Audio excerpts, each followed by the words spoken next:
हत्याएं जारी है और अभी तक थम नहीं रहा है। क्या कुछ कहना चाहेंगे आप खुद विक्रम से? विक्रम में खास करके विक्रम विधानसभा में सत्ता संरक्षित जो अपराधी हैं वे लगातार गरीब गुरबों बैकवर्ड क्लास के लोगों को टारगेट किया जा रहा है। यह है नौबतपुर में टेंगरेला में ललन यादव की हत्या हुआ।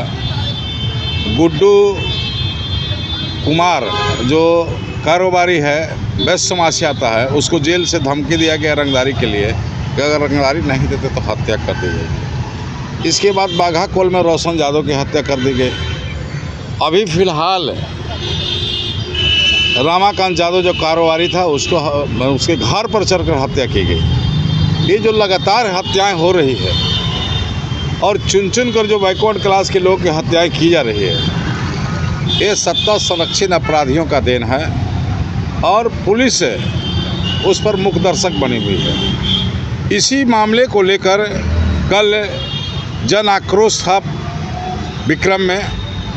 रानी तालाब थाना के समीप 5000 की संख्या में लोगों ने ये मांग कर रहे थे कि जो विक्रम में जो इशारे पर जो घटनाएं हो रही है, जो साजिश करता है, उसको गिरफ्तार किया जाए। अच्छा, नीतीश कुमार तो कहते हैं कि सुशासन की सरकार है और उसमें जो है इस तरह की स्थिति देखने के लिए मिल रही है। क्या लगता है कि कानून व्यवस्था जो है लचील हो गया है? देखिए, कानून व्यवस्था तो बिल्कुल बिगड़ चुकी है, लेकिन नीतीश कुमार को जैसे देहाती शब्द में कहा जाता है, नेटा रहा है लोग। भारतीय जनता पार्टी के लोग उनको टारगेट करके हत्याएं करके बदनाम कर रहा है, नेटा रहा है। इसलिए कि अंदर से प्लानिंग बन चुका है कि अगला मुख्यमंत्री नीतीश कुमार को नहीं बनाना है। तो ये टारगेट बीजेपी का है, ये आप बात मानते हैं? ये तो बिल्कुल विक्रम में जितने भी हत्याएं हो रही है या पटना में कारोबारी पर जो आपका जो हत्याएं हो रही है, वो स्पष्ट है कि प्रतिदिन कोई ऐसा दिन नहीं है कि पटना जिला में माने हत्याएं नहीं हो रही है। अच्छा, अभी जो है चुनाव आयोग की तरफ से जो है पुनर्निरीक्षण वाली जो प्रक्रिया चल रही है, उसको लेकर के क्या कुछ कहना चाहिए? वो चुनाव आयोग तो एकदम एनडीए के गोद में बैठ के काम कर रही है और उसका टारगेट है कि कम से कम 1 करोड़ लोगों के मतदाता को नाम काट देना है, गरीब गुरबा को, ताकि हम आसानी से बिहार पर कब्जा कर लें। क्या लगता है कि अगर इस बार जितने भी इस निरीक्षण के बाद जो फर्जी पाए जाएंगे, तो ये जितने भी वोटर होंगे वो तो 2024 में भी तो फर्जी होंगे, तो क्या वो चुनाव गलत नहीं है? ये तो चुनाव आयोग को शर्म आनी चाहिए कि जब 224 में चुनाव वो लोग वोट दिया, अगर वो फर्जी था तो फर्जी मत से जो सरकार बनी, तो मतलब कि वो सरकार फर्जी है। इसलिए इसके नैतिकता के आधार पर अगर मतदाता फर्जी है तो नैतिकता के आधार पर ये लोग को तो रिजाइन कर देना चाहिए था।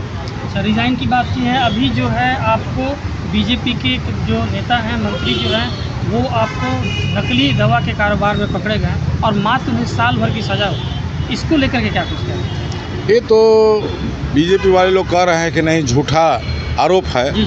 लेकिन जब सज़ा हुई तो ये तो झूठा नहीं है। लेकिन वो लोग अभी FIR कर रहे हैं कि हमको प्रूफ दीजिए कि मैं नकली दवा के कारोबारी नहीं है। कोर्ट ने तो इस बात को मान लिया है, इसमें ये सारा चीज़ हो चुका है, तब तो उन्हें सज़ा मिली है। तो ये लोग तो अब उस पर ढक्कन डाल रहे हैं अपने बचाव के लिए।